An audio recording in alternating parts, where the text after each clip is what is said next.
What's going on, everybody? Welcome back to your favorite pond, the Coy Pond, episode 122. As you can see, it's a remote episode this week talking about some free agency. As you can also see, he's my friend, he's your friend. It's Matt back again with us this week since we're doing a remote episode. Our stand-in, fill-in Cowboy fan for the free agency timing. As you know, you can find us on YouTube, Spotify, Apple Podcast, Amazon Music, and don't forget to leave a question on SpeakPipe, speakpipe.com/thecoypond if you have any questions. As the draft comes around, Lord knows Kevin's right now in the lab cooking up might be the first ever perfect 7-round perfect mock draft, or mock NFL draft. Mock draft. I bumbled all over my words. And, check out the merch. Hey, St. Patrick's Day is right around the corner. You never know what you might find. I do think we have some stuff on there, but who knows?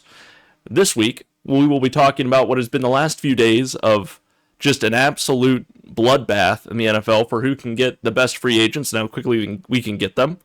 As you already, all of you know, it's been a crazy free agency the first couple days of this year specifically. And before we get into that, March Madness is right around the corner. A bunch of the conference tournament games have been going on today already. I think I said that right, Matt? Yeah, they started today. Yeah. And, teams get knocked out. Bubble teams need wins. Yada, yada, yada.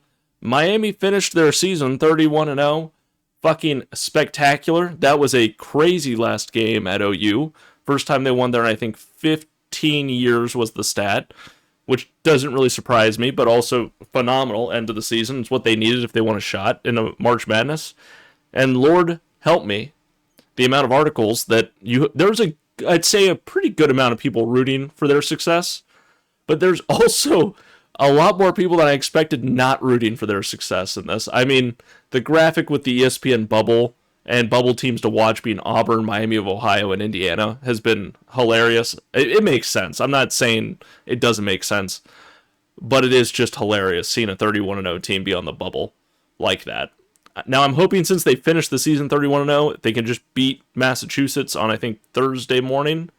Or tomorrow morning, today, when you're watching this when this comes out, they'll be okay. But, I mean, God, I'm going to be so pissed if they choke the game to UMass. And then, all of a sudden, that record doesn't stand I don't even really know, stand to show anything. And then they're on looking from the outside in on the dance. I'd like to see Miami in there just once. Just let them dance once, please. I feel like they need to be in at this point. What's the point of playing a regular season if you win every game and still don't make it?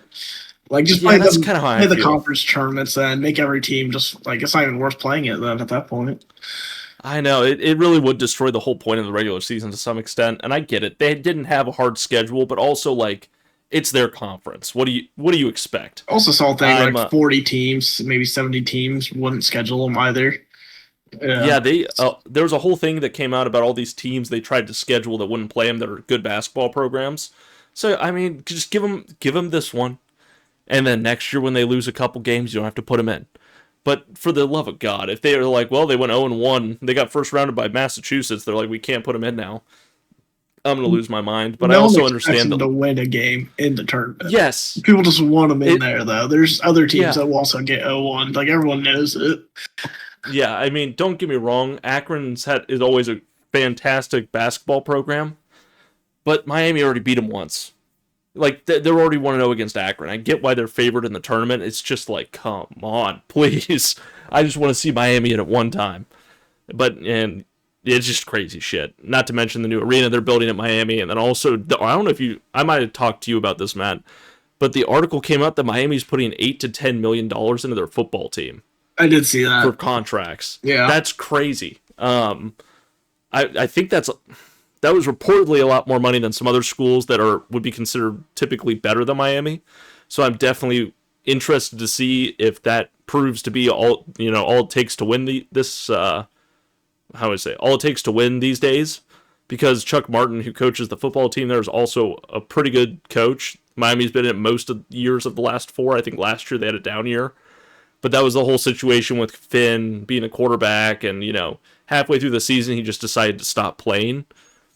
But, just crazy shit. Exciting stuff for Miami. I'd have to imagine that $8 to $10 million is partially coming from how the basketball team's done this year. And, there's a couple stats for Miami that they said it, broke a couple records. I think it was like this year they had the most clutch wins only because they made every game go to almost overtime. And then I think also they had some crazy stat where they've scored 10 threes in every game, went undefeated, 90 plus points average this season, and there was like some other little stat about points. But exciting stuff for Miami. We'll have to see who makes it into the dance. We're already pretty much the start of March Madness is with these conference tournaments.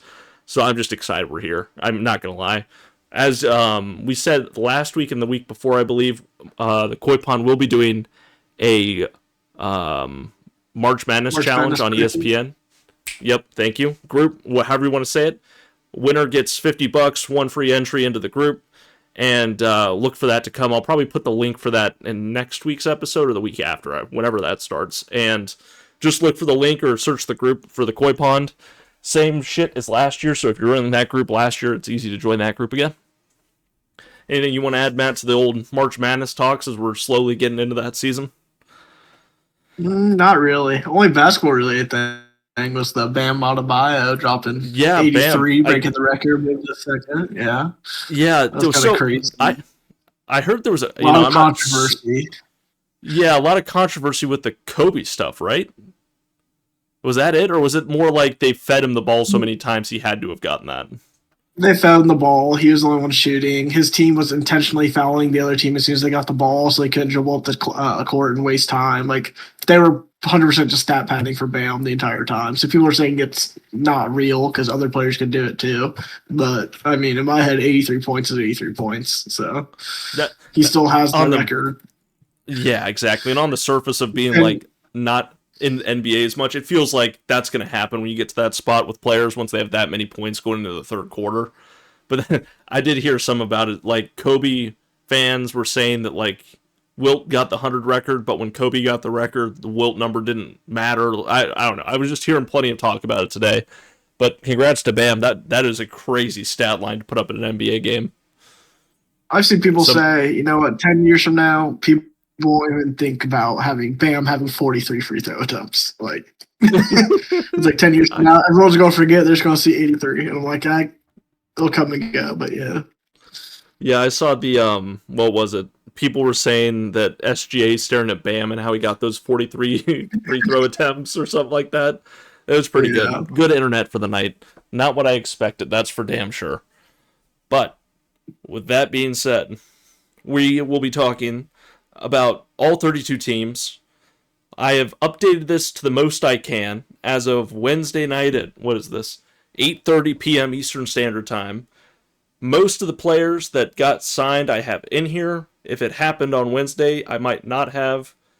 Don't come at me. There's plenty of players in here that are great that honestly no one will ever hear about again.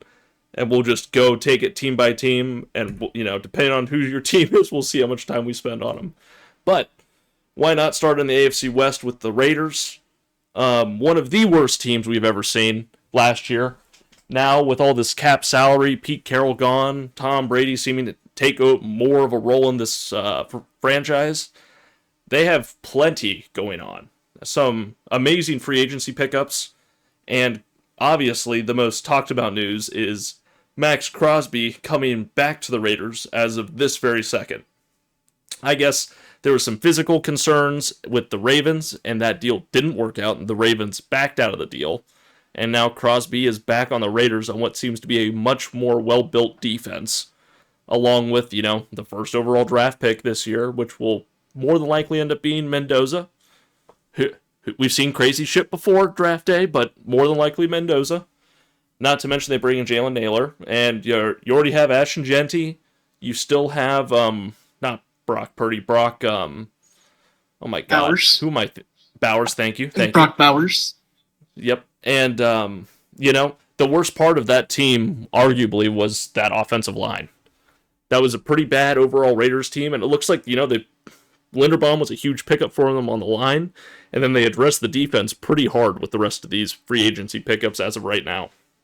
They've done what feels like the most a team could do to get back to I would say middle of the road might not be the right thing to say, but a buildable team that could show some real fight this season.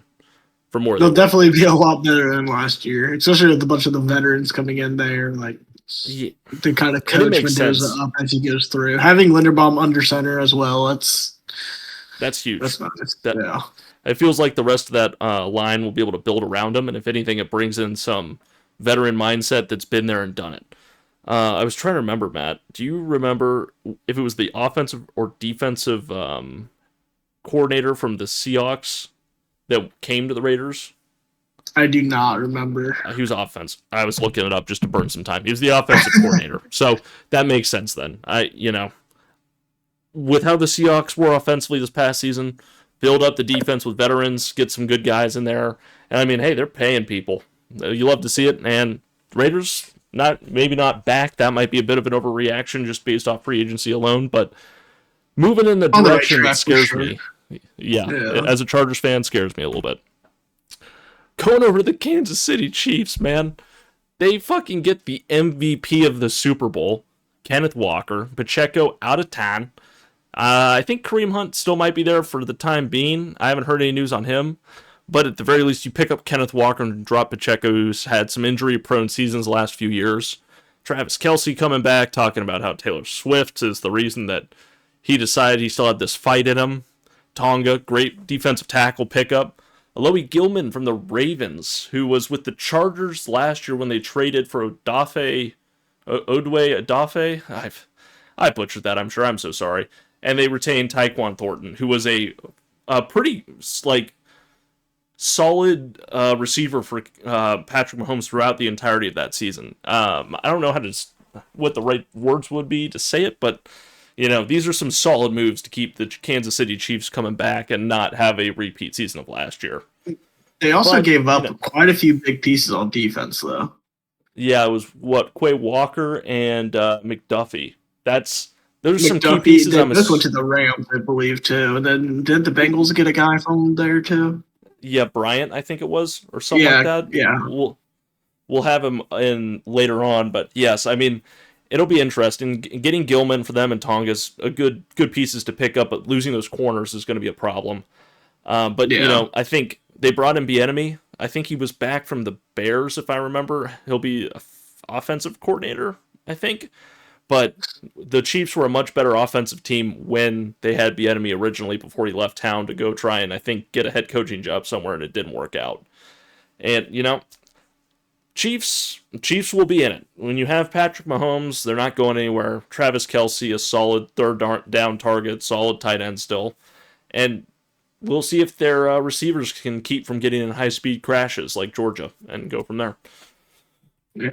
Denver Broncos. Doing it once more. J.K. Dobbins is back. Singleton's back.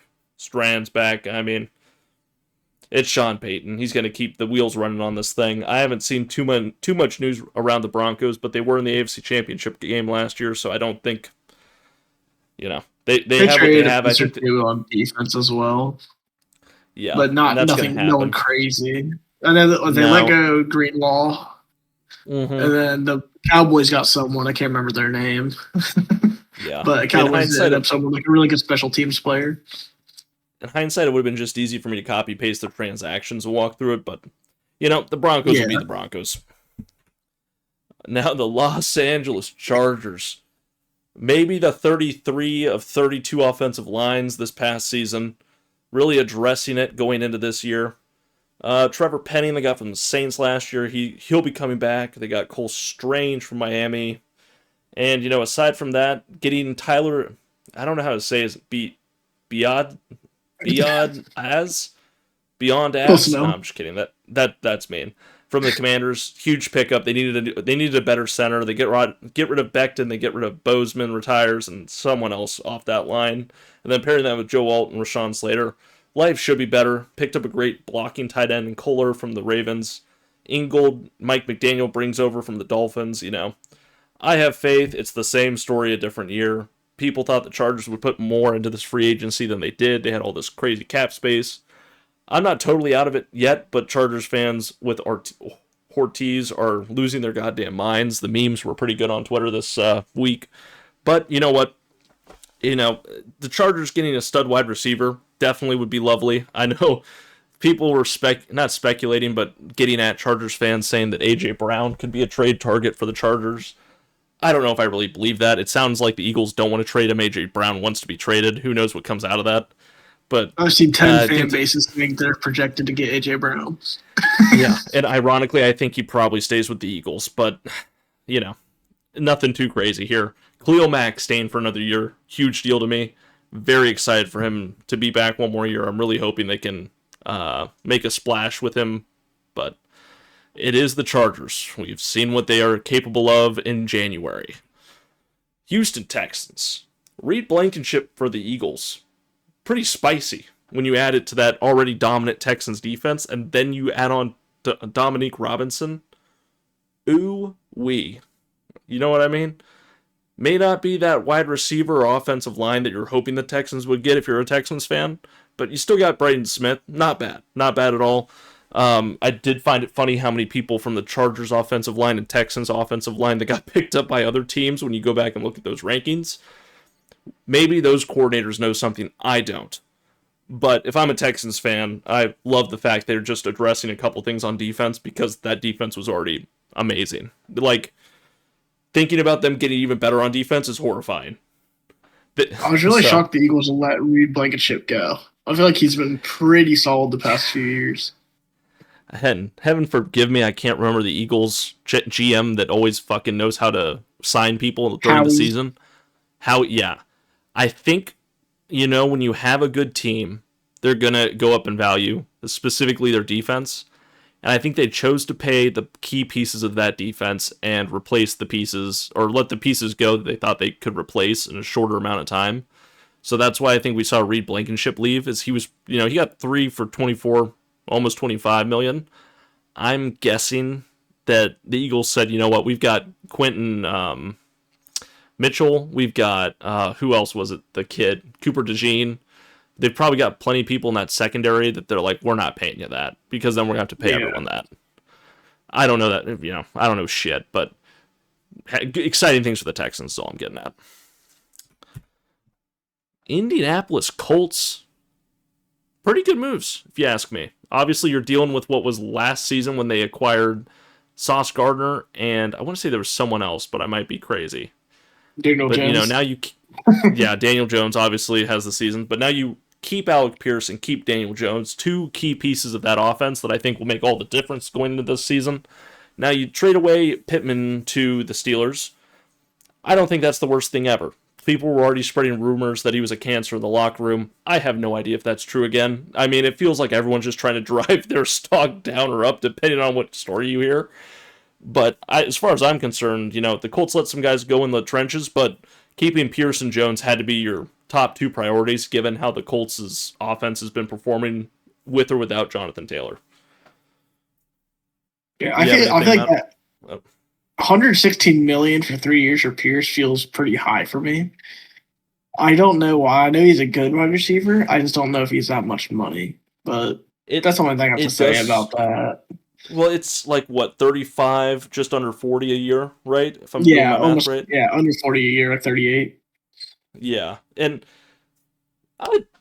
for all the people the Colts have had on offense over the last 2 to 3 years, maybe more like last 4 years, when you finally find some of these pieces they've struggled to look for, I understand why they just paid them. I don't think that offense... but I don't even know if Pittman was making that much, and Pittman was their one, So unless they're obviously upgrading Pierce to one, but I don't think Pierce is a solid, he's a solid wide receiver. I just don't think he's a one candidate. I get that, and they'll restructure these deals depending on how the next couple years go. But Daniel Jones, when he's healthy, they were 10-0, 10-1 at one point last season. I think they're trying to keep that 9-1, trying to keep that momentum going, but we'll have to see. Jaguars, not too much, just re-signed a couple guys on defense. I thought they had every reason to do way better this past season, and they just came up short. And it was to the Broncos too, wasn't it? They lose in the playoffs to them? They lose earlier than that. Was it Jaguars? Bills? I want to say it was Broncos. It might have been Broncos. It was Bills. It was 100% Bills. You're right. Yeah, okay. Yep. I expected more from them. I don't hate this. Obviously, they let go of ETN. He's gone. but they kept Robinson and I think a couple others, but, retain your defense, do what you can. Tennessee Titans, with the boldest coaching staff in the NFL this season, really just stacking a bunch of pieces here. It felt like the Giants and Titans basically made a shit ton of trades without intentionally doing it. Obviously, some notable names here. Wan'Dale Robinson getting his bag. Great for him. Who else was on here? Daniel Bellinger. I love that pickup. And just kind of addressing the defense, honestly. We know the Titans are in a spot where they have to add more pieces similar to the Raiders, and that's exactly what they're doing here.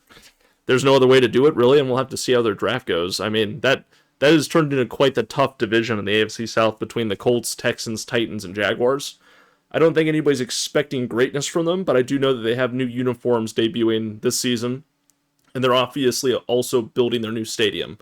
So over the next year to 2 years, I'm assuming they'll be dumping way more money into this team, trying to create a franchise quarterback around probably Cam Ward, and then building a team that doesn't mean he has to get crippled every time they need to win a game. But some great signings here. Again, good on them. That's what you got to do to bring it up to par. Crazy stuff though. Now the Baltimore Ravens. I kind of singled out the Ravens with that stat there. I didn't mean to, but that's how it goes. Keep Tyler Huntley, grab John Simpson, and then obviously the big news with the Max Crosby falling through immediately following that was Trey Hendrickson going to the Ravens. Someone that was not happy in Cincinnati and so unhappy in Cincinnati that he signed with the Ravens. Pretty hilarious. Joe Burrow got one single night of good sleep before he realized his friend went to the other team. That's a dagger for Bengals fans.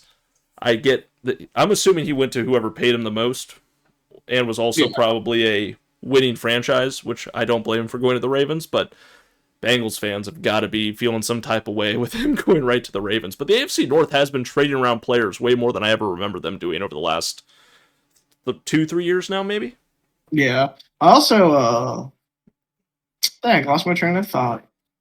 I saw a lot of teams are potentially blacklisting trading with the Ravens now after that deal, at least for the year, because they were all saying it was pre-planned. They heard Trey Hendrickson's value was dropping, so they backed out the deal and got cold feet, well knowing that Crosby already had that injury, and they were fine with it originally. But then they could save their first-round pick. So I've seen there's been a lot of controversy on that, even with other NFL teams, not just the fans. So. Yeah, and there's been a lot of insiders, like, I can't remember the other two, not Ian Rappaport or Adam Schefter, but there's been plenty of insiders in the trenches for this. This has created quite the ripple effect of, like, teams would go out and get someone else other than Max Crosby or Trey Hendrickson at the time.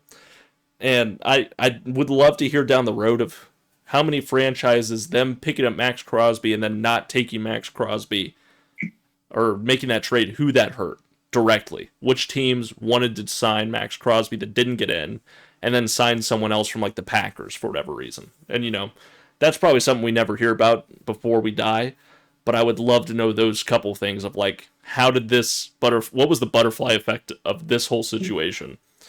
But interesting stuff. Bengals doing the most with what they got. Brian Cook, 3 years from Kansas City. Boye Mafe, that's who I was not trying to say earlier. I think I was thinking of he signed with the Commanders. We'll get to it.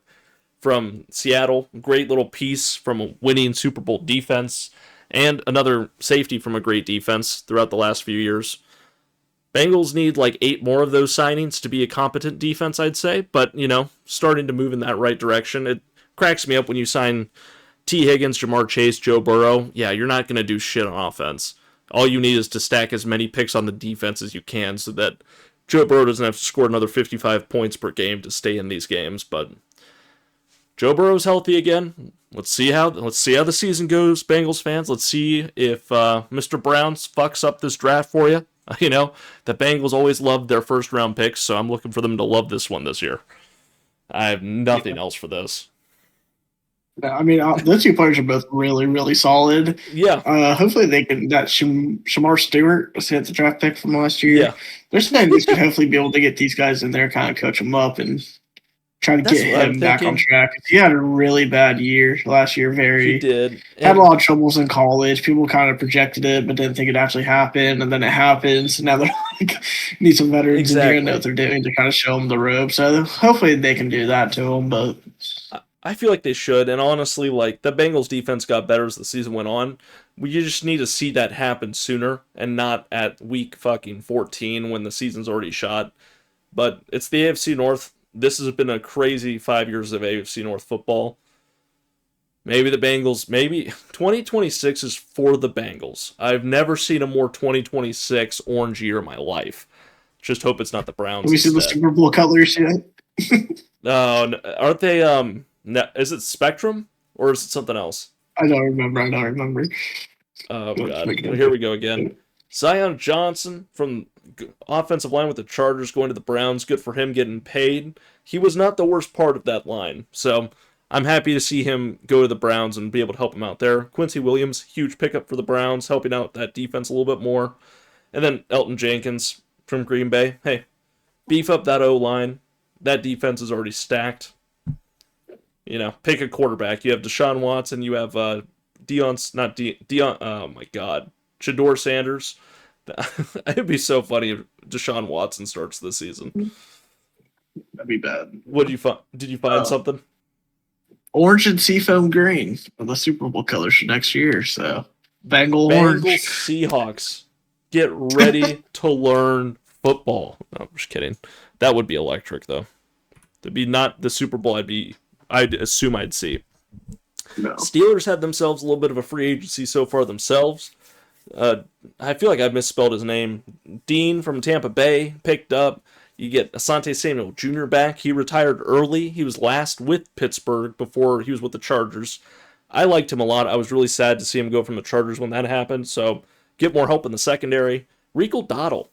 Not honestly, players' contracts go up. I did not realize he was on the chopping block, and Steelers get a good one with Rico Dowdle. Did a lot of work for Carolina last season, not so much in the end from what I remember, but hey, he's made himself a little career jumping around teams and helping them out. I don't think it'll be any different with Pittsburgh.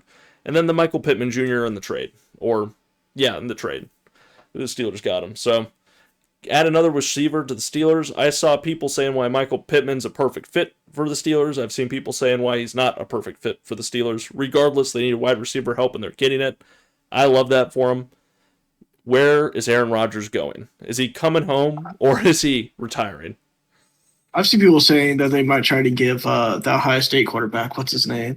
They might try to give him a shot this year. Will Howard. I've been seeing a lot of rumors about that. I don't know how true they are, but sat behind Rodgers for a year or two. Might be time to give him a shot. So yeah, I honestly think they'll try and get Rodgers back on a cheap deal and have Will Howard start at some point in the season. Maybe it is the start of the season. Maybe it's a month and a half in. I don't know, but I would love to see Will Howard get a chance, especially if Aaron Rodgers is 1 foot out the door.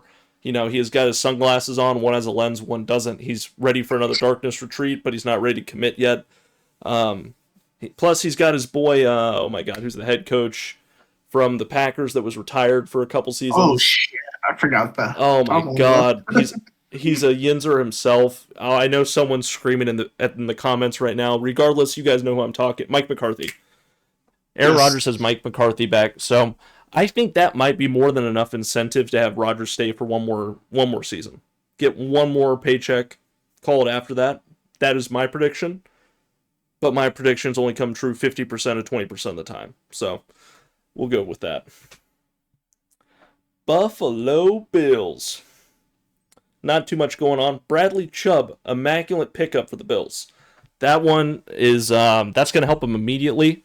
I think Bosa's still with the team, and that defense was humming towards the end of the season. They struggled throughout it, but by the end of it, they were doing okay.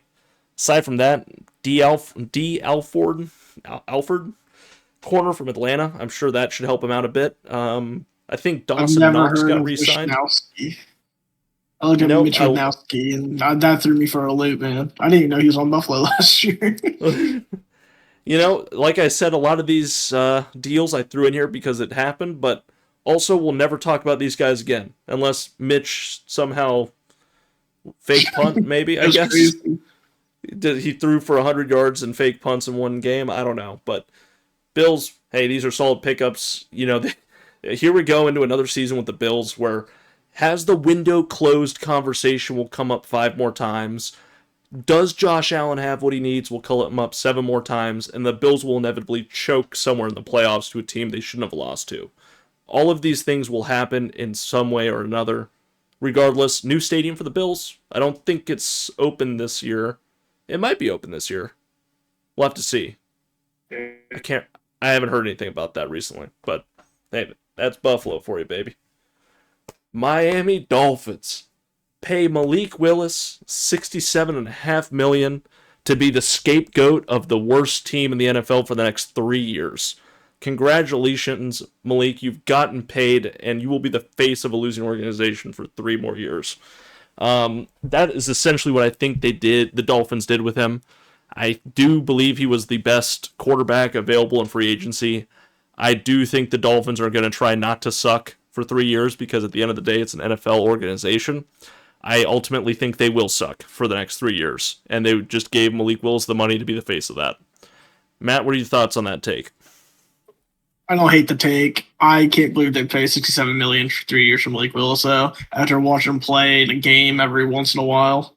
I feel like there's just not much tape on him, I don't think Malik Willis is bad. I don't know if 3 years at that price is what I would assume, but also that's only $22 million a year for a quarterback. That's kind of a steal, given some of these other quarterbacks. I don't know.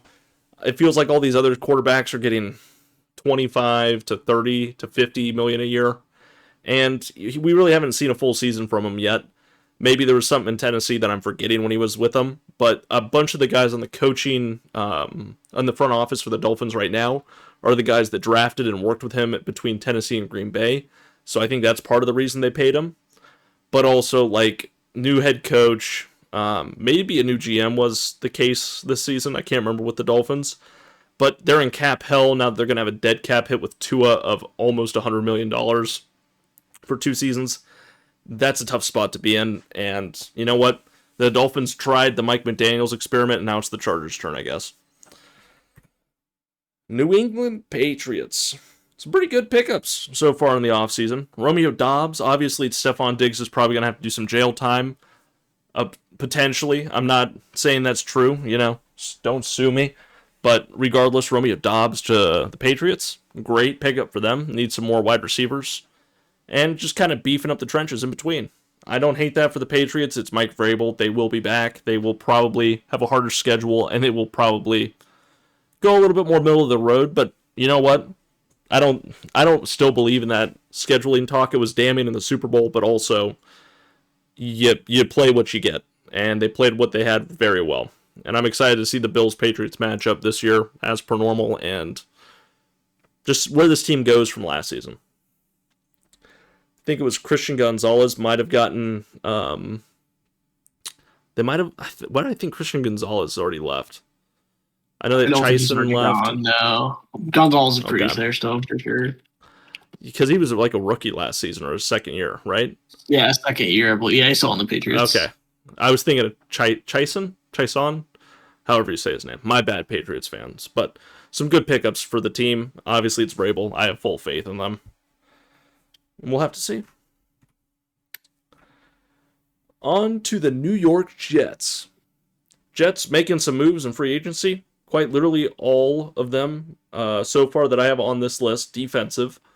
No interceptions last season. And I believe it was either Nashawn Wright or Dane Belton did have an interception last season. I think it was Belton. Might have been right. I don't know. So, already trying to get over that no interceptions last season with Aaron Glenn being a defensive-minded coach. Hopefully these will be pickups that he can work with. A lot of one-year deals, so I'm kind of expecting these to be patches for the time being rather than long-term fixes. Yeah, exactly. I just want the Jets to put a team together. There's too many kids in New York that aren't ever going to enjoy football because of this. We'll see if the Jets can be something. I mean, they have Breece Hall in jail right now. They have him in salary jail right now as he's watching all these guys get paid. Sorry? Do we know their quarterback? They got Geno Smith They did get Geno Smith. Yes, okay. Sorry, Jets fans. So welcome back to Geno Smith football. He will have a very mid-season, and you will sign him to another 2-year deal, and the cycle will continue. That is. I mean, did they miss Geno Smith compared to Justin Fields and Aaron Rodgers? I like Justin Fields, honestly. I feel like Justin Fields, and with that team, the scrambling ability is so nice. Geno Smith is not. You'll notice no offensive lineman on this, but maybe they signed one today that I missed. Very potential. Centers and guards are getting paid this year, and for obvious reasons. So, Jets, maybe these are your guys. Maybe this is the Legion of Boom Jet style edition right here. Who knows? If we can't put up points, let's just not let them get points. It's the reverse Bengals. Yeah, the 3-0 games. Good Lord. And I know I am missing stuff on here. The Cowboys had a lot of moves today. I didn't have the time to go through and put them all in here. But regardless, Sam Howell, big addition to the... No, I'm just kidding. They had some good moves on defense, for sure. Jalen Thompson, great addition. They got Otito Ogbonya. Ogbonya, I hardly know her. A great player for the Chargers. I'm sad to see him go as well. Dallas, of course, just trying to get a run-stopping defense like they've talked about so far this season, off-season. And we'll see. I mean, they've already been trading for picks in the draft. I like what's happening there. I don't know. It's the Cowboys. We also got we also got a Packers player who's pretty solid as well. But I think that was before all this. I think it was just a normal trade. But yes. I also really like what the Cowboys have been doing this year. Everyone keeps saying we're all in again. Jerry this, Jerry that. Yeah. Honestly, this is the best free agency we've had in a long time. I remember the past few years just sitting on my phone, seeing all these other teams have a field day, and then Jerry's still asleep waiting for the day to come. So it did feel a little different this year for the Cowboys. I'm hoping it makes a difference. Obviously, it felt like they finally started making moves in the regular season last year, and it just didn't add up in time to get them a playoff spot. This year may be different. This year maybe they do. Obviously, the Commanders and Giants are getting better, and the Eagles are doing whatever the heck the Eagles do. So the NFC East continues to be interesting. In my opinion. Yeah. And speaking of it, a long list from the New York Giants. A lot of Baltimore players coming over with John Harbaugh from Baltimore. Not a bad spot to be in if you're a Giants fan. Some good Giants players re-signed. And then, Tremaine Edmonds, great pickup from Chicago. They'll miss him. Jason Sanders, the kicker. Got to have one of those. And Greg Newsome, hey, secondary needs to be spot on. I mean, I think they signed someone else today on their defensive line that, the Giants could be one of the best defensive lines in the NFL this upcoming season. Just need to make sure Jackson Dart and Cam Scadaboo stay out of the blue medical tent. There's a solid chance that one of the two of them are eating rocks by the end of the season if they don't take care of themselves a little bit more than they did last season. And you know what? You got to have a good defense to stay in those games. Isaiah Likely, huge pickup too. I almost skipped over that. Obviously, you have Bellinger go to the Giants, Titans. Yeah, John Harbaugh scares me. His ability to coach a team scares me. And we'll see. The Giants have coaches their offense is actually looking good, though, with Neighbors, Scadaboo, Dart, all young, all good players. Mm-hmm. And now their defense is starting to get stacked up. I agree. Like it. Isaiah Likely now, too. A solid defense from the looks of it, just off the free agency.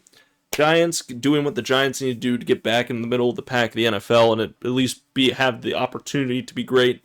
I love it. I'm hoping that Jameis Winston stays on the Giants, if anything else. Get rid of Russ. Don't need him. We need Jameis Winston on the sideline. That's who Jackson Dart needs to learn from.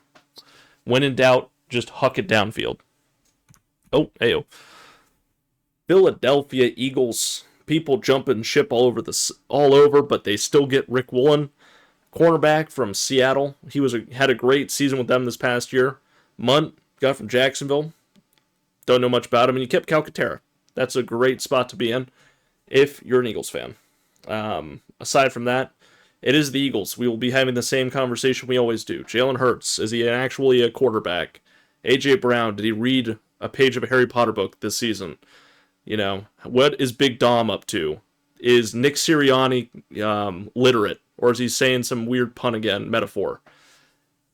That's all I've got for the Eagles. Matt, if you have anything else, be my guest. I kind of feel like it's nothing. They haven't really done much this year. They got rid of a quarterback. They added a quarterback. They got a tight end 3. Yep, we'll see how they draft. Go from there. Odafe Owe. Damn it, I couldn't fucking think of that name.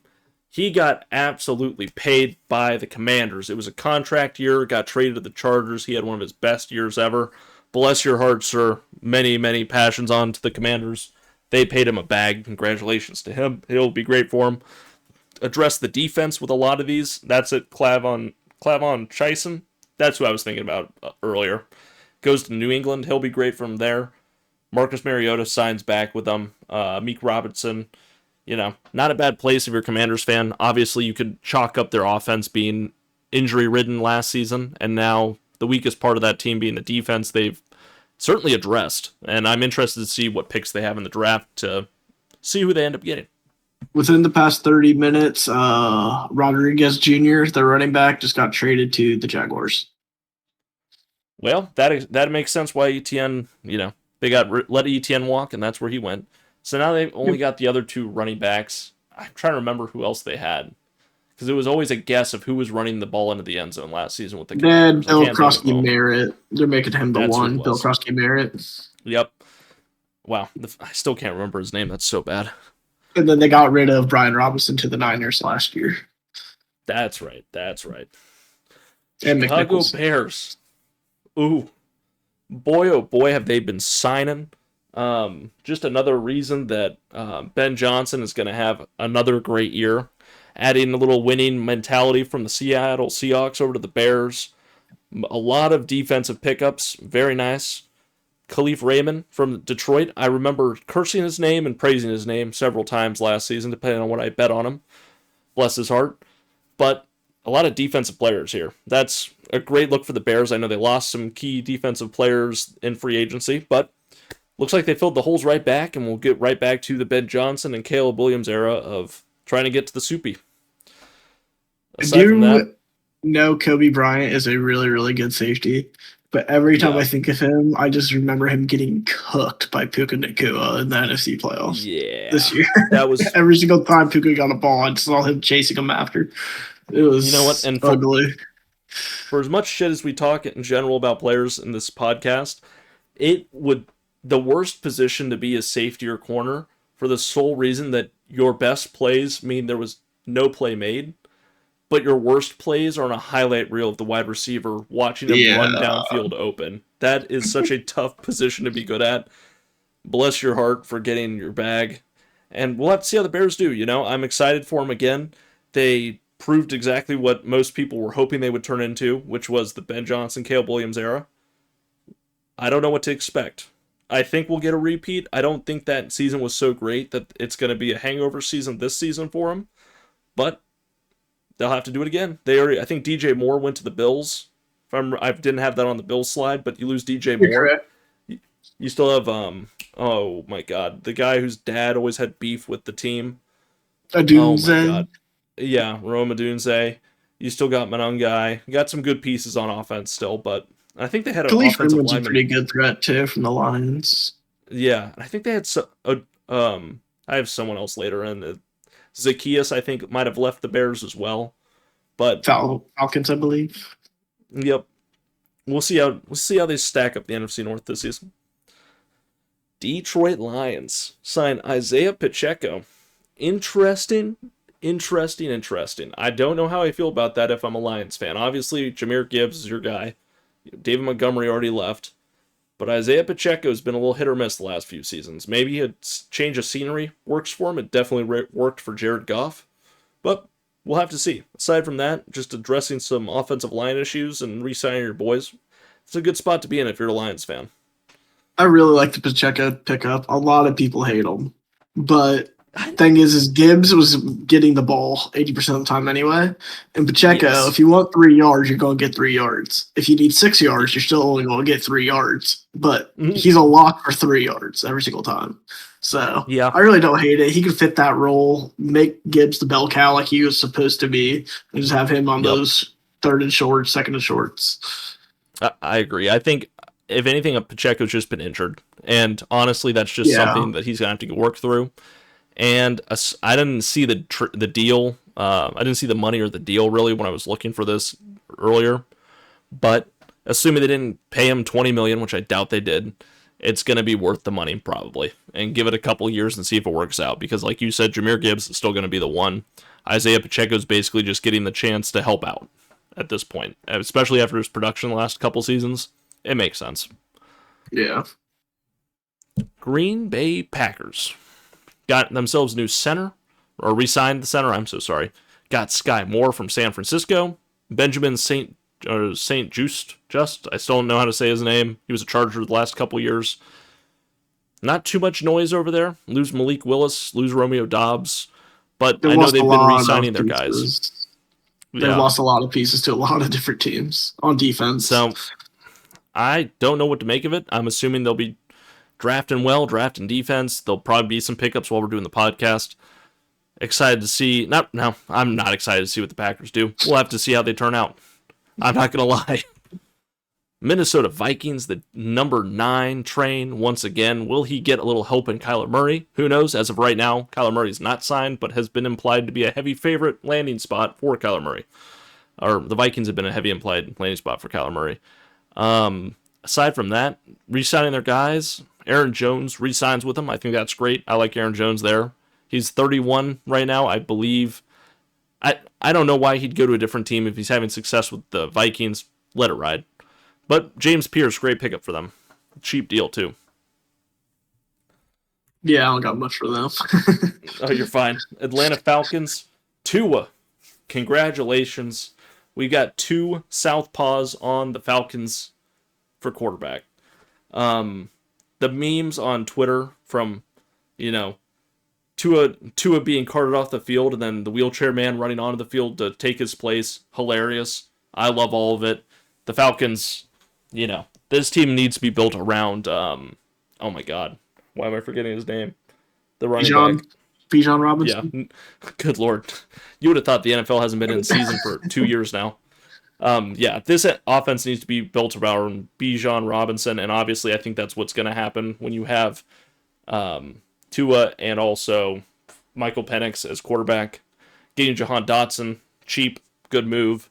Austin Hooper, love that. He had a pretty good season, or he's been a good player for the Patriots, so I think for 3.25, that's not a bad signing at all. Zacchaeus to the Falcons, another good wide receiver, especially when you have Drake London. You just need supporting pieces at this point. And then a couple defensive positions addressed. I don't hate it. The Falcons were already in a tough spot after the Kirk Cousins money, so got to pick up what you can and build it cheap, and that's exactly what they've been doing. Nick Folk, obviously, tremendous addition to this team. Might put him over the top. Gonna be using them a lot. Hey, we'll have to see. Carolina Panthers making some splash moves, getting Jalen Phillips from Philadelphia, amazing. John Mechie from the Jets, I thought that was kind of a sneaky good one there. Still don't have the replacement for Donald just yet that I know of, but maybe that's something they're looking to address in the draft. Maybe that's something they've got a plan for and they're waiting for someone to free up. Maybe Alvin Kamara comes over to the Panthers. Who knows? I believe they still have Hubbard, and Hubbard is playing a lot better than Donald at the end of the year, if I remember correctly. So they're probably just making him the one, and they're going to find someone else cheap as the 2. Yeah, if I had to guess.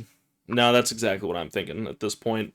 Either draft someone to be his number 2 or find someone even cheaper than that. But Panthers, end of the year strong last season. We'll have to see if they can continue that. But definitely feels like they got some players here to do that. Devin Lloyd, too, from Jacksonville. I forgot to mention him. That's a great pick for him. New Orleans Saints, looking to get shucked up. You've come to the right place. Getting Noah Fant from Cincy is amazing. There was another Travis Etienne. What happens to Alvin Kamara? Who knows? I don't think there's been any news about it yet. But getting Travis Etienne's interesting since we have got no Alvin Kamara news just yet. David Edwards from Buffalo, love that for the offensive line. The Saints are in a weird spot with Kellen Moore and I think still Brandon Staley. I don't know whether to root for those two or hate those two half the time, but they were putting it together last season towards the end, so more power to them. We'll see if I have more Saints fans this offseason coming for my throat when I tell them they're going to probably end up being 8-7 at best. I'm willing to run that risk again. Tampa Bay Buccaneers lose Mike Evans, but get Kenneth Gainwell, retain Kate Auden, Ashawn Robinson from Carolina, good pick for them, and Alex Anzalone from Detroit. We will not be seeing Goldilocks in Detroit anymore, sadly, but he will be tanning that body up in Tampa Bay. Tampa Bay, Baker Mayfield, almost got it last year, but they didn't. I'm sure they won't do that again, right? Not with Todd Bowles. Not Mike Evans just publicly outing Todd Bowles, right? Baker Mayfield will win the division, right? I don't know. I feel like that division is getting closer and closer every year, man. They are. I mean, that's what I'm saying. You're going to have to learn Shuck. You're going to have to get used to Bryce Young. And now the Buccaneers lost Mike Evans. Not that that's the end-all, be-all, but it's interesting to watch a division slowly get better and come back to everyone goes 500. And Tua just joined that division, too. So Yeah, get ready to learn Tua football, baby. Yeah, Tampa Bay ain't ready. Cardinals, nothing crazy. Tyler Algier signs there from Atlanta. They got Kendrick Bourne. Probably going to lose Kyler Murray if they haven't already. I want to say they did, but I don't know if that's true. Then just addressed some good defensive positions. Cardinals need to stay healthy. I know they retained James Conner as well. Love to see that. It was a shame he got hurt so early in the season last year. Cardinals are in a tough spot given that the other three teams are the Niners, Rams, and Seahawks. I don't know what you do to stay in it.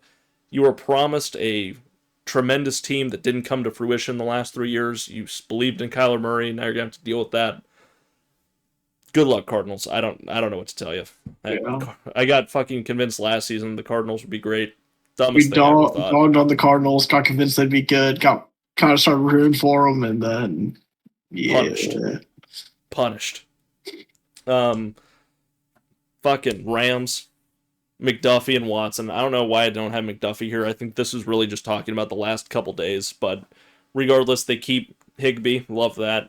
Got themselves a long snapper, addressed that issue. Finally, their special teams were duty in the big moments this season.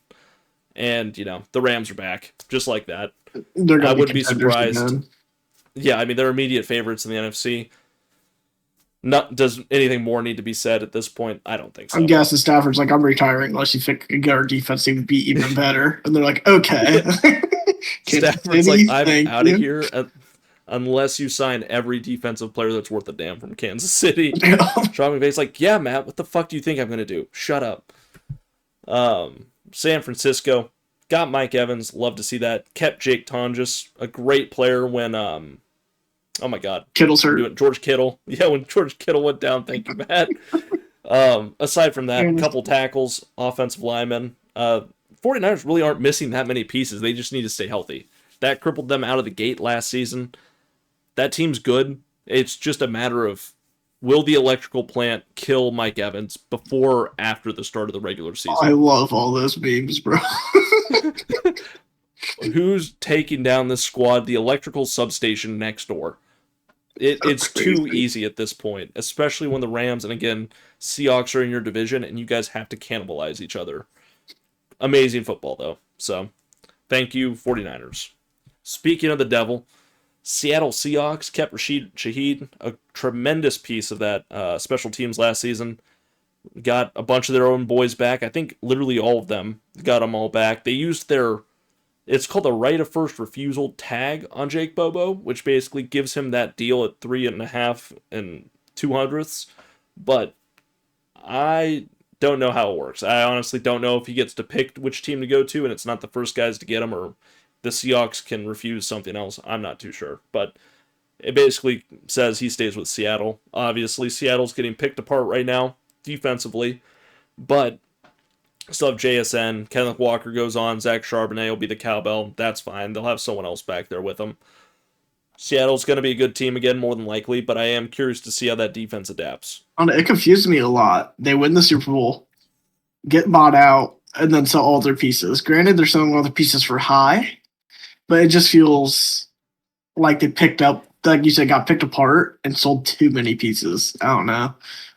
I would agree with that. They kept their defensive coordinator, and I would like to see how they rebuild the defense in the sense of, when you have success, that defense will get picked apart because of how good it was last year. If they're a good organization, if they're able to replace the pieces lost, and it is free agency. It's not like they let all these guys go. It was more like we can only pay so many people before, everyone's too expensive because you have all won a Super Bowl. So that's a good point. You would assume they paid the people they thought were most important, and that'll tell us very quickly if they start the season 6-2 or if they start the season 2-6. Given we don't have the schedule yet, we'll get into that. You'll get our fucking predictions at another time. But yes, seeing how they recover from free agency, that'll tell a lot for sure, as it always does. Is that already the end of the? Is that the end of it? Oh shit. Huh. Well, beautiful. I'm going to cut that little piece out, and we're going to act like I knew that was the end of the slideshow. It has been an hour-long podcast episode. Sorry for keeping you. No, you're good. That being said, ending on the Super Bowl champs, thank you all so much for watching. You got yourself a long episode out of us. This must have been hell for the listeners if you weren't a fan of 29 of these teams, but you know what? It is fun as we get closer to the NFL draft to start talking about where the teams left off, what those talking points typically are for the team each year, and what they've done with the free agency to see how it matches up to what do you hear by October from every team every year. It's always the same storyline for most of these teams. Given some change does change that, similar to what the Bears did with Ben Johnson last season. Very different talking points from the year before to the year with them. And you know what? 2026 NFL season's not that far away. We will be mock drafting here very soon. Kevin is in the lab creating the most perfect mock draft there's ever been created. Nevertheless, thank you all so much for watching, and we'll see you next week on the Coy Pond. Goodbye.